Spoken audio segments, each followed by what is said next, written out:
Multimedia tie-ins. What a concept. They can either allow superfans to further immerse themselves in their favorite worlds, or they can act as retroactive corrections to poor storytelling in the source material. Whatever purpose they serve, fans eat it right up, and I am no exception. I enjoy good multimedia as much as the next nerd, including the prequel comics that have been made for the two currently existing MonsterVerse films. At this point, Godzilla Aftershock, the third prequel comic, has not been released. I'm sure it will be released by the time this video goes up, though. In the meantime, we still have these books to look at, so why don't we do just that? Starting, of course, with Godzilla Awakening. This book is not just a prequel to Godzilla 2014, but to the MonsterVerse overall. Awakening tells the story of Dr. Ichiro Serizawa's father, whose first name is never revealed in the book, and his history with titans and massive unidentified terrestrial organisms. As it turns out, the elder Serizawa was a founding member of Monarch, though he was a bit of an outcast in the organization for a while. As it turns out, Monarch was encountering all kinds of monsters throughout the 1940s, but its biggest concern was the Shinomura, a creature able to regrow from a single cell which could destroy the world if left unchecked. Serizawa has uncovered evidence that the Shinomura is being hunted by a creature known to islanders in the South Pacific as Gojira. Yet despite loads of evidence pointing to Gojira's existence, Serizawa is the only one who believes the creature is real, and that he is the key to stopping the Shinomura and restoring the balance of nature. Based on the impressive cover artwork by Arthur Adams, you might crack open this book expecting apocalyptic kaiju action. However, this cover is a bald-faced lie. In fact, all of the issues people usually claim to have with Godzilla 2014 are amplified tenfold in Awakening. Similar to the film, Awakening is primarily focused on the humans and features very little in the way of kaiju moments, especially when it comes to Godzilla. The story hinges on Serizawa being the only member of Monarch who believes that Godzilla exists while being unable to prove it, meaning Godzilla is out of the picture for most of the story. When he does show up, his appearances are so brief that it will make you appreciate how much screen time he has in the 2014 film. Sure, the comic isn't devoid of cool shots and atmospheric moments with him and the Shinomura, but you're still left wishing the book had done more of them. In fact, I'm 95% certain that Godzilla Awakening did not start out as a prequel. I think it was an early draft of the movie's script that got retroactively made into a prequel. The evidence can be found all over the book itself.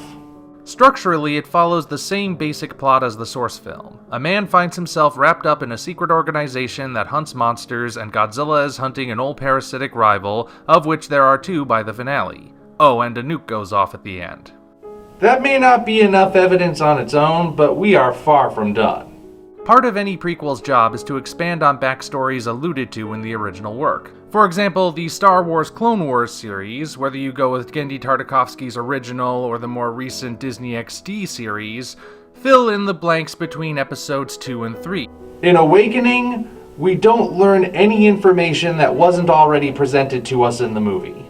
The sequence that explains the prehistoric ecosystem from which the kaiju originate has nothing new in it aside from visuals of that ecosystem. Nothing is really expanded upon other than... Wait, are those boats? What are boats doing there? The caption says this scene is from 250 million years ago. There shouldn't even be primitive mammals present, let alone freaking boats. Stuff like this is what makes me wonder if anyone was paying attention while making this book. But the ultimate evidence to support my claim is this sequence. Serizawa and the crew of a fishing vessel answer a distress signal which brings them to an island where they find a nuclear military ship several miles inland being feasted upon by the Shinomura. Does that sound eerily familiar to anyone else? Now I admit, I haven't read every prequel comic ever written, but of those I have read, this is the only one that takes a scene from the movie it's a prequel to and recreates it almost exactly. I mean, what other explanation is there beyond this just being an early draft of the film's original script? Unless, of course, Max Bornstein was just being lazy by rehashing it. That's also a possibility, I suppose. In short, Godzilla Awakening isn't much of a prequel, though it does have a few nice touches.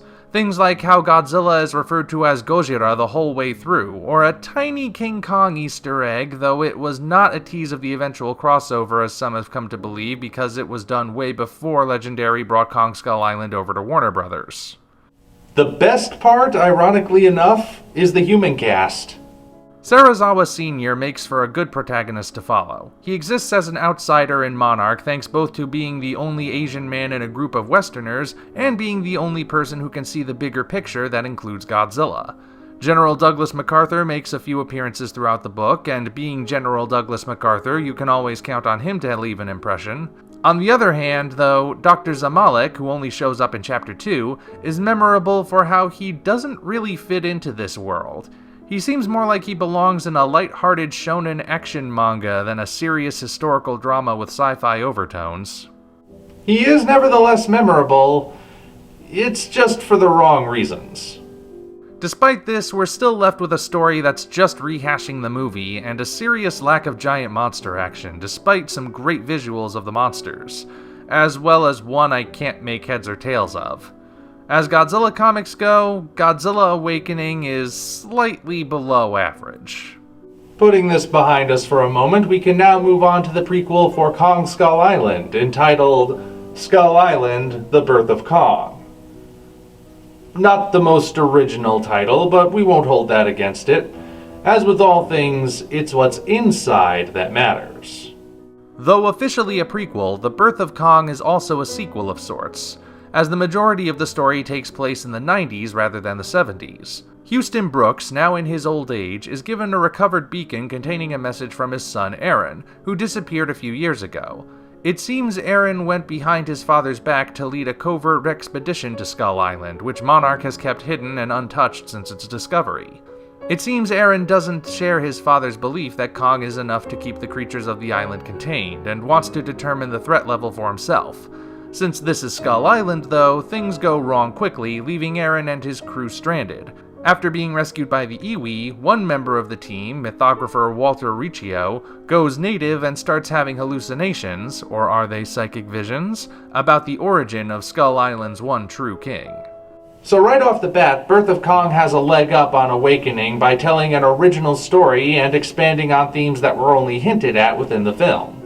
Sure, it's still about a team from Monarch going to Skull Island and learning the origins of Kong, but the similarities end there. In the comic, Aaron Brooks goes to Skull Island not to prove that monsters are real, but because he doesn't share the beliefs of his father and Dr. Serizawa. He doesn't trust that Kong is enough to keep the island under control. Heck, he's not even sure Kong is still alive, and he thus wants to justify Monarch taking a more active role in fighting monsters. However, this is Skull Island we're talking about, so Aaron's biggest mistake was going there in the first place. Just like any good Lost World yarn, the Monarch team is met with non-stop danger from the moment they arrive, though Kong remains surprisingly elusive until the grand finale. The added twist here is Riccio losing his marbles as he has visions of Kong's origin, assuming, of course, there's any truth to be found in those visions. Yeah, there's a bit of a continuity snag in this book, since Riccio's visions of Skull Island's past don't line up with what Marlowe tells us in the movie. According to Marlowe, the iwi of Skull Island lived in fear of the Skullcrawlers until the Kongs started fighting them. According to Riccio, however, the Kongs and Crawlers were fighting for ages before any human came to Skull Island, and the iwi showed up when the only Kongs left were the last Kong's parents. Normally, I would say you must defer to the movie in these situations, yet interestingly enough, both film and comic have built-in excuses for the discrepancy. On the one hand, you could say Marlowe is misreading the history, but on the other hand, you could say Riccio's visions can't be taken as sooth because he's clearly going insane. Personally, I still defer to the movie, since that's the primary canon. Of course, that's not the biggest continuity error in this book. That dishonor goes to how the first chapter tells us that Aaron's mission takes place at some point in 1995, only for every subsequent chapter to tell us that it's July of 1996. It's not a plot breaker, but it does make you wonder why nobody caught it, or why it wasn't corrected in the trade paperback. Then again, maybe Skull Island is like Pellucidar, where time is warped depending on your location. Getting back on track, Birth of Kong is a definite improvement over Awakening in the story department, but it kind of falls short in the character department. Awakening may have had only one real protagonist in the form of Serizawa Sr., but he was a good protagonist to follow, as I elaborated on earlier. Other characters who showed up, from fictitious entities to historical figures, may not always stick around for long, but they are still distinct and memorable, for better and worse. The characters in Birth of Kong aren't nearly as distinct. They are all mission-oriented soldiers, and very little distinguishes them from each other. The only exceptions are Eren, who changes very slowly from a Kong agnostic to a Kong believer, and Richio, who goes back guano very quickly. The other Monarch members just sort of exist without leaving much of an impact, meaning it's hard to care when they inevitably get eaten or smushed by monsters. Too bad, really, since the movie made its soldiers distinct individuals. Atto, the Iwi child who speaks, doesn't really serve any purpose beyond explaining where and what things are, and doesn't even behave like a child in any way, meaning there's no reason he couldn't have been an adult. Granted, the book's main purpose is to expand on the history of Kong and Skull Island, but it's a shame that the human characters fell to the wayside as a result. So on the one hand, we have a rehashed story with memorable characters, and on the other, an original story with forgettable characters. Put these two together, and you have one decent prequel comic. I suppose it would also behoove me to mention the bonus material in these books. Awakening starts with a single-page document meant to serve as a "this isn't over" coda to the story, showing that not even back in 1954 did anyone believe Godzilla was really dead. After that, we get some studies of artist Eric Battle's early concepts for various points in the book, as well as his turnaround of the king himself. This is all capped off with a glimpse at some alternate cover ideas from Art Adams. As you can see, they all stuck relatively close to the same idea, and it was option B they eventually went with. My second choice would have been option E. That one looks cool. It's a fascinating look at the behind-the-scenes process, but doesn't really add anything to the story. Birth of Kong, meanwhile, dives right into the world building. We get Monarch files on various Skull Island locations, as well as the various creatures who dwell there, some of which haven't appeared in either the movie or the comic. It's great for fans of world building, but somebody got sloppy in the process. Part of the Vine Stranglers file accidentally got spliced into the Skurbuffaloes file, turning the only docile creature on Skull Island into yet another nightmare in rather hilarious fashion. Some have also speculated if the Magma Turtle, a huge testudinal creature with lava in its blood, might be hinting at a MonsterVerse Gamera, but I'm thinking it's an homage at best, if it's even that. It's all fascinating stuff, but only time will tell if these creatures play a significant role in the future. So in a weird way, Godzilla Awakening and Skull Island: The Birth of Kong each have strengths and weaknesses that balance each other out. Where one falls short, the other picks up the slack. Awakening is still weaker than Birth of Kong, but I can't really say I would recommend one over the other. Like most prequels of this sort, you don't really need to read either of them, since the movies they're tied to are self-contained and complete. These are the kinds of tie-ins you read because you want to, and if that want exists, you may as well read both. Their primary purpose is to further immerse you in the MonsterVerse.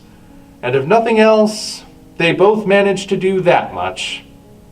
Until such time as we meet again, this is the Omni Viewer signing off.